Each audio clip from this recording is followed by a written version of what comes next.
Kinumpirma ng International Energy Agency o IEA na ang digmaan na nagaganap ngayon sa Middle East ay nagresulta na ng pinakamalaking disruption o pagkaputol sa supply ng langis sa kasaysayan ng global oil market. Ayon sa pinakabagong ulat ng IEA, umaabot na sa higit 8 milyong bariles ng langis kada araw ang nabawas sa produksyon dulot ng tensyon sa gitnang silangan. Dagdag pa dito ang halos 2 milyong bariles ng iba pang petroleum products na hindi na naipoproduce dahil sa lumalalang sitwasyon sa rehiyon.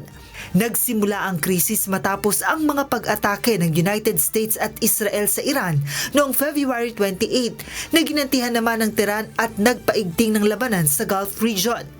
Isa sa mga pinakamalaking apektado ay ang Strait of Hormuz, na isa sa mahalagang daluyan ng langis sa mundo kung saan dumadaan ang halos 20% ng global oil supply. Dahil sa mga pag-atake at banta sa seguridad ng mga barko, halos napahinto na ang pagdaloy ng langis sa nasabing ruta. Ayon sa IEA, mas mababa sa 10% ng normal na dami ng mga barko ang kasalukuyang nakadadaan sa Strait of Hormuz.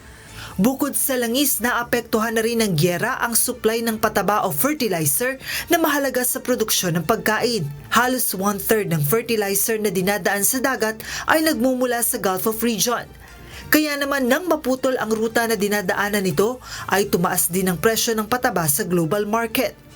Nagbabala ang United Nations na posibleng malubhang maapektuhan ang digmaan ng food security sa mundo, lalo na sa mga developing countries na umaasa sa mga imported fertilizer para sa kanilang agrikultura.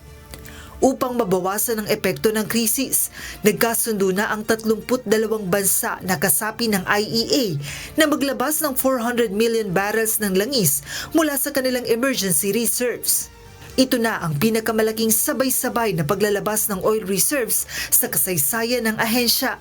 Gayunman, ayon sa IEA, bagamat makakatulong ito para pansamantalang ma-stabilize ang supply, hindi pa rin ito sapat kung hindi agad matatapos ang digmaan sa Middle East.